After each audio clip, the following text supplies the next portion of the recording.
So आता एक जर टिपिकली सिम्पटम घेऊन आलाय आपला पेशंट, सोनोग्राफीमध्ये गॉल ब्लॅडर स्टोन आहेत, LFTs खूप काही असे लिव्हर ब्लड टेस्टमध्ये प्रॉब्लेम नाही आहे. सो याचं पुढची स्टेज काय आहे? आता आपण याच्यामध्ये मला अपेक्षा आहे की तुम्ही दोन्ही पेशंट की जे आपले एसिम्प्टोमॅटिक आहेत, की ज्यांना काहीही त्रास नाही आणि ज्यांना आत्ता त्रास होतोय, अशा दोन्ही पेशंटला कसं अप्रोच करावं आणि काय ट्रीटमेंटचे त्यांचे ऑप्शन्स आहेत हे जरा सांगा. सर, सिम्पटम घेऊन आलं तर सोपं काम आहे सर.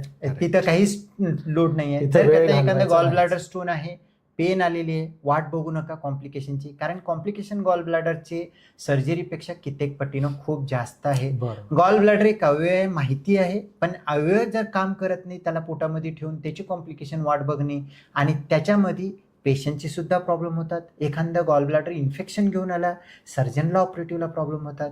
आणि महत्त्वाचं म्हणजे कॉम्प्लिकेशन जितके वाढतात तितकं रिलेटिव्हना सुद्धा फायनान्शियली सुद्धा ट्रबल होतो. म्हणजे सोप्यातला सोपा होणारा ते प्रॉब्लेम मोठा आणून ठेवण्यात काहीही अर्थ नाही. डायग्नोसिस झालं असेल तर चांगलं सर्जन बघा, एक्सपर्ट सर्जन बघा, चांगलं लॅप्रोस्कोपी करणारं, रोबोटिक करणारं आणि चांगलं सेंटर बघा, कारण इन्स्ट्रुमेंटेशन खूप महत्त्वाचे आहे. बरं. लॅप्रोस्कोपीचे आउटकम सर्जनवरती फक्त अवलंबून नसतात, सिस्टम किती चांगलं आहे. कारण तुमच्याजवळ करता सिस्टम चांगलं नसेल, चांगल्यातल्या चांगलं शिकलेल्या सर्जनचा सुद्धा काही अर्थ राहत नाही.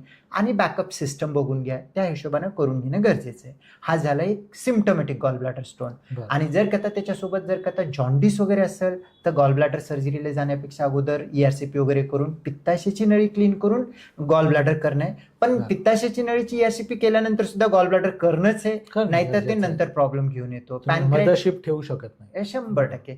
पॅनक्रायटायटिस असेल तर थोडं पॅनक्रायटायटिस रिझॉल्व्ह होऊ द्या, त्यानंतर मग गॉल ब्लॅडर सर्जरी करा. हे सगळं सर्जरी करणं गरजेचं आहे, त्याच्यामध्ये काही ऑप्शन नाही.